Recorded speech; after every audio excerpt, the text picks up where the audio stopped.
وصل انه بيعملها 5 مرات. وصل لاعماقها وكانت بتحزنه حزن شديد، دمرته للاسف. اخطر حاجه في الحياه. انت كده مش راجل. للاسف انا هتكلم النهارده على حاجه بتخاطب 99.9 في حاجه بتخاطب الشباب، لان بقينا متفتحين جدا.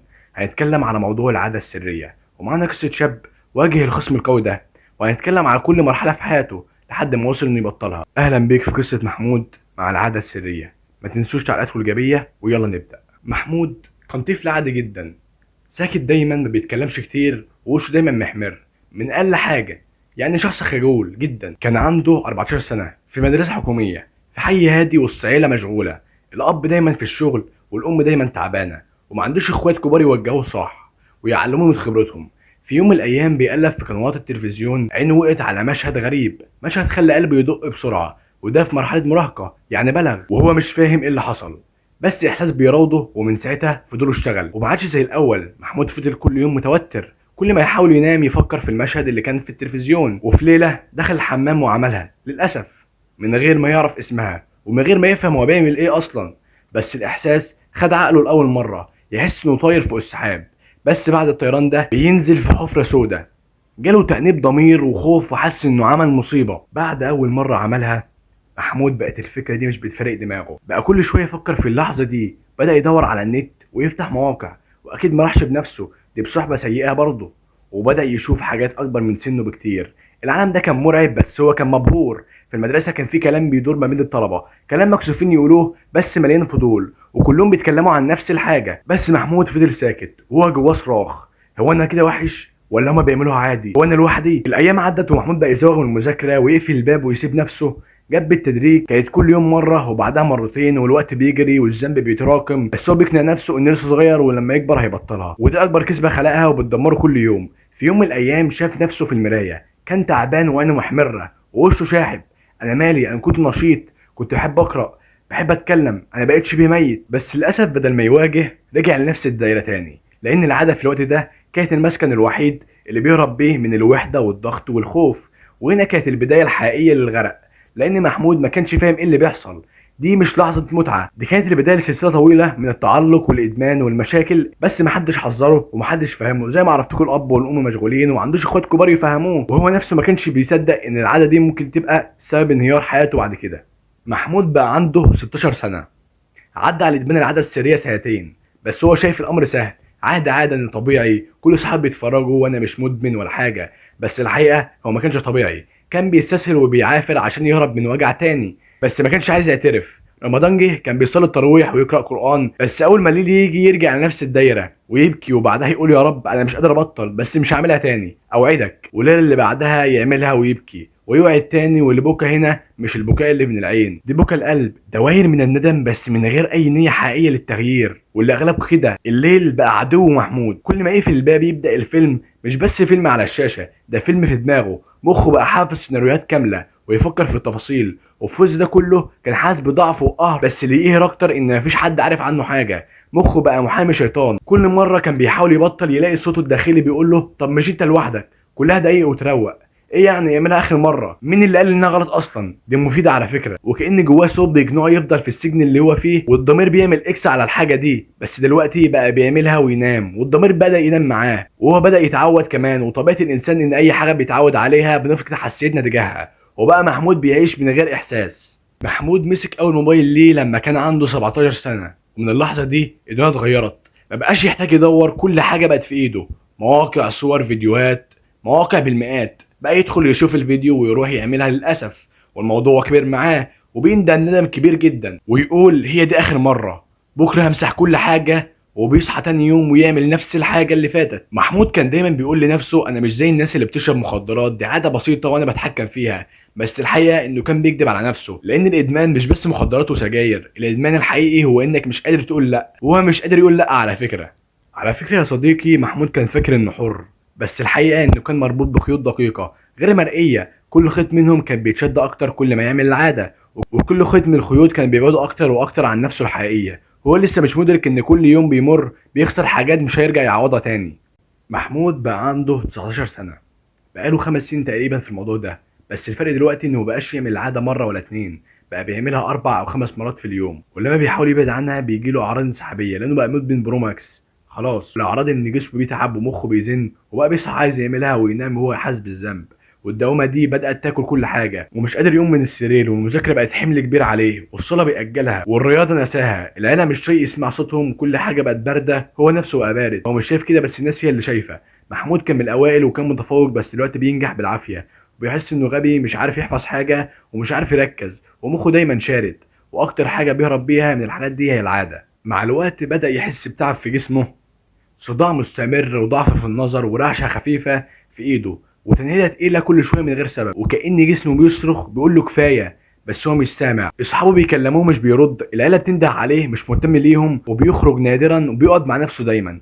بس مش قعدة تأمل، دي قعدة هروب، لأن كل اللي شغله هي الفيديوهات اللي انتوا عارفينها أو بيفكر فيها أو بيعملها فعليا. العزلة بقت بيته، بس البيت ده مفيهوش نور. في ليلة محمود قعد مع نفسه وقال أنا في إيه؟ ليه حياتي بقت كده؟ ليه دايما تعبان؟ ليه حس اني عايش ومش عايش؟ بس اول ما حس بالفراغ رجع وعمل العاده وهرب من السؤال كانها مخدرات بتسكت صوته الداخلي بس مؤقتا. صاحبه القريب منه كلمه وقال له مالك كده يا عم، في ايه؟ وشك دايما مصفر وعينك دايما نعسانه ليه؟ ومحمود ضحك وقال له عادي يا عم، قله نوم. بس جواه بيتكسف يقول الحقيقه، ويمكن يكون بيتمنى ان حد يمسك ايده ويقول انا عارف انت فيك ايه وتعال نخرج من ده سوا. بس للاسف الموضوع اللي زي ده بيبقى ساكت ومستخبي، والمشكله هي اللي بتكبر في السكات. محمود دلوقتي بقى واقف قدام المراية وبص لنفسه وشاف واحد كان نفسه يبقى بطل بس اتسحب بطريق وحش وتحول لشخص ضعيف مهزوز فاقد الثقة وعلى اخره من اقل حاجة. بس في لمعة صغيرة جوه عينه وده بيزود احتمالية الحياة، زي نور خفيف بيقوله على فكرة ممكن ترجع لو خدت القرار، بس القرار ده محتاج ان يوجعك شوية عشان تطلع الحقيقة للنور. الساعة كانت 3 الفجر، محمود نام على سريره ووشه في الحيطة وبدون سبب عينه دمعت، حاسس انه مكسور مش كسر جسم، لا كسر روح، كأن حد عمال بيسرق منه حاجات صغيرة على مدار سنين وفجأة لقى نفسه فاضي ومش لاقي حاجة يعملها. قال بصوت واطي أنا زهقت، أنا حرفيا مش طايق نفسي، عايش طول حياتي بحاول أستخبى، مستخبي من ربنا ومن أهلي من صحابي ومن نفسي حتى. ومن اللحظة دي أخد أول قرار حقيقي قصاد نفسه، انا هبطل ولو وقعت تاني هرجع اقوم. فتح الموبايل وكتب على اليوتيوب ازاي ابطل العاده السريه. لقى فيديوهات كتير بس في واحد شد انتباهه، شاب بيتكلم بصراحه بيحكي تجربته، حس ان الشخص ده شبهه، سمعه للاخر واول مره يحس ان في حد شبهه وفهمه. ومن اللي استفادوا من الشخص ده كتب في نوتة ممنوع موبايل في الحمام، النوم بدري، رياضه، تحدي ال 40 يوم. وبدا بصعوبه بس بدا. اليوم الاول كان غريب قوي، حس انه متحمس بس برضه متوتر.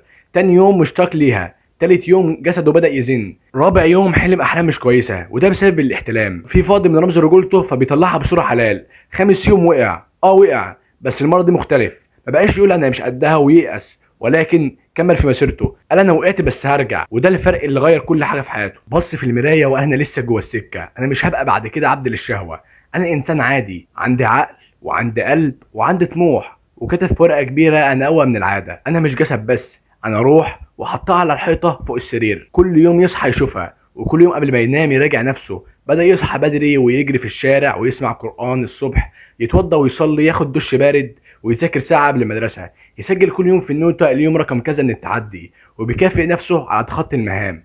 وحياته بدات ترجع، ابتسامته بقت صادقه بس الطريق لسه طويل. في ساعه من الايام بعد 27 يوم من التحدي وقع، وكانت سقطه جامده قوي، عملها مرتين في نفس اليوم وحس بندم قاتل. قال انا كده كاني ما عملتش حاجه. بس صاحبه اللي عارف حكايته من زمان قال له لا، انت مش بترجع لنقطه الصفر، انت بتتعلم ازاي تقوم، انت ما عندكش نظاره ثلاثيه الابعاد بتعرفك هيحصل كذا وهيحصل كذا، انت من الطبيعي انك تقع لانك بتزيد خبره مع الوقت، ولو ما فيش وقعه مش هتعرف تبطلها، كل مره بتقع وتقوم عضلاتك بتقوى. الكلام ده دخل قلبه جامد. محمود كتب انا مش بلعب، انا واخدها بنيه صادقه للتغيير، انا عايز اعيش نظيف، انا مش عبد لجسمي، انا سيد قراراتي، والله العظيم ما هسيب نفسي تاني بسهوله. ورجع يكمل التحدي بتاعه، بس المره دي بصحبه صاحبه الحكيم اللي نصحه واتنين تانيين شباب على الجروب، باربع شباب بيتحدوا بعض وبيكتبوا لبعض كلام تحفيزي، لسه مكملين يا شباب، ويردوا عليه طالما فينا النفس مش هنتذلل لعدم مؤذيه شبه دي، احنا رجاله. محمود حس براحه من زمان كان مفتقدها للاسف، راحه مش بسبب انه بطل تماما، لكن لانه بقى في طريق حقيقي، في معارك صعبه، في قلق، في سكوت، بس ده ما يمنعش ان في امل وفي ضوء نجاه. وبعد كده الباب اتفتح وقرر يدخل من الباب المفتوح، بس الطريق طويل وطلب من ربنا دعوة واحدة بس، يا رب سعيدنا كمل. وهو مش لوحده على فكرة، معاه ناس مع ربنا، مع نفسه اللي بدأت ترجع له واحدة واحدة، وضميره اللي بدأ يصحى تدريجي. محمود كان ماشي في الشارع حاسس بحاجة غريبة، حاسس ان جواه نار جامدة قوي، بس مش نار شهوة، نار طاقة، عايز يشتغل، عايز يتعلم، عايز ينجح، حاسس انه عاوز يخرج كل اللي جواه.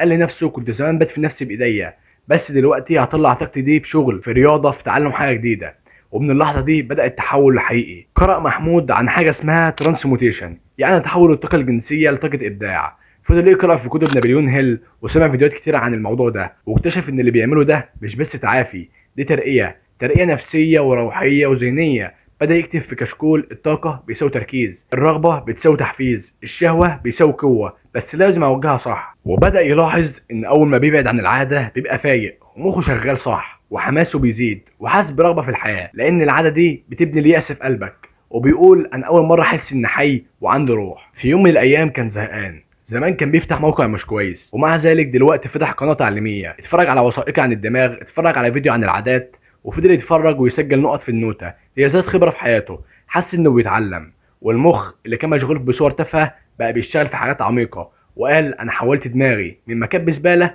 لمصنع انتاج غزير بالانتاج المفيد، وكان فخور بنفسه جدا. بدأ محمود يتمرن كل يوم ضغط وبطن وسكوات، اشترك في الجيم 3 شهور، وقال انت النهارده جسمك اقوى، انت النهارده احسن بكتير، انت سيد نفسك. وفي التلات شهور دول جسمه اتغير، بطنه اتحددت، كتافه وسعت، نظرة الناس ليه اتغيرت، بس الأهم نظرته هو لنفسه اتغيرت 180 درجة. كان دايما الصوت اللي بيراوده زمان صوته الداخلي دايما بيشتمه، يا مدمن يا ضعيف يا فاشل، دايما كده مالكش لازمة. لكن دلوقتي الصوت بقى بيقول له انت محترم، انت جامد، انت اقوى، انت بتكبر كل يوم عن اليوم اللي قبله، برافو عليك. وعلى فكرة الصوت الداخلي ده بقى اعز صاحب ليه، وده مكسب ما يتوصفش احساسه. زمان كان بيفكر ازاي انه يخطف لحظه متعه بسيطه وكاذبه في نفس الوقت، بس دلوقتي بقى بيفكر في مستقبله. كانت العاده دي محجماه على انه يعيش اللحظه دي وبس، ومع ذلك دلوقتي عاوز يفتح مشروع، عاوز يسافر، عاوز يساعد شباب زيه مروا بالمواقف اللي مر بيها. بقى كل يوم يكتب هدف في كل اسبوع، الاسبوع ده لازم اخلص كورس اونلاين، الاسبوع ده لازم اخلص كتاب، اكتب مقال. بقى بيستمتع بحياه لها معنى فعلا، واكتشف انه لما بيركز على بناء نفسه وشخصيته الشهوه بتقل قوي، لان الطاقه بتتحول زي ما قلت لكم، حول الطاقه الجنسيه لطاقه ابداع. وبقى دايما بيقول لنفسه انا ما بطلتش عشان حاجه ولا لان ارضي حد، انا بطلت عشان اكون شخص حقيقي وانسان عنده مشاعر واحاسيس. وكان الاول منعزل مش عاوز يكلم حد، وحياته الاول كانت جافه جدا، وده فرق معاه جدا.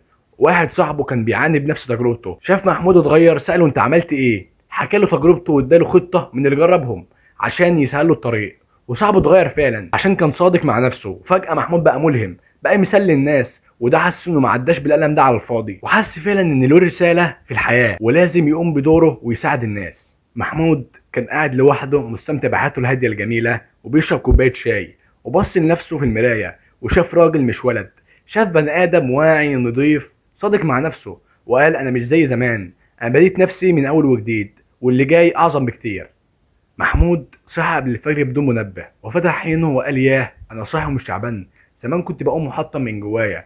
قام اتوضى وصلى الفجر في المسجد، وقعد في البلكونه بيشرب كوبايه ميه وعليها ليمونايه ومعلقه عسل وبيشم الهواء الطبيعي، وقال لنفسه اجمل احساس انك تبدا يومك بنظافه من جوه ومن بره. كتب في الكشكول شكرا يا رب اني فقت بدري، شكرا على اني ماشي على الطريق الصح، النهارده يوم جديد وفرصه اجدد. ونزل يجري شويه في الشارع، نفسه طويل ورجليه ثابته مش مهزوزه، كان كل شويه بيقول انا قوي وكل زفير بيقول انا حر. رجع من الجري وعمل وجبه خفيفه، بيض وشاي اخضر وسام بتكسس تحفيزي وهو بياكل، وبعدها خد شاور بارد وقال الحمد لله مفيش ولا نقطه طاقه ضاعت النهارده، انا مستفاد منها كلها. مسك ورقته اللي فيها اهدافه بتاعه الاسبوع وقال النهارده عندي شغل على مشروعي، هقرا فصلين من كتاب التسويق. ابتسم وقال كنت بفكر اهرب من اليوم ده، دلوقتي انا مستمتع بكل لحظه في حياتي واتمنى كل الايام تتعاد وما عنديش مشاكل. قعد يتفرج على فيلم وثائقي عن الدماغ وازاي بتشتغل، وبيتعلم وبيدون وبيكتب ملاحظات، وبعدين مسك كتاب تنميه بشريه قرأ فيه ربع ساعه قبل ما ينام، وبعدها فتح كشكول وكتب انا مش بس بطلت العاده، انا بنيت بني ادم جديد كان محطم ورجعت لنفسي احترامها. وغمض عينه ونام نوم الابطال. قصه محمود مش مجرد قصه فرديه، دي قصه شباب كتير تعبوا ووقعوا وقرروا يواجهوا ويتغيروا. ودي رسالتي لكل اللي بيشاهدني دلوقتي، لو محمود قدر انت كمان تقدر، وانت قدها. وعلى فكره هي مش اكل ولا شرب علشان لو بطلتها تموت، لا هي عباره في بدايتها عن افكار بتراودك، ولو عرفت تتحكم في الافكار دي هتبقى انت الاقوى. وبس كده، لو الفيديو عجبك ما تنساش اللايك والاشتراك عشان تتضم للعيله المعتزه دائما، وتعليقاتكم الايجابيه اللي بتحفزني. وبس كده، كان معكم ياسر ازامل من قناه معتز بالفكره.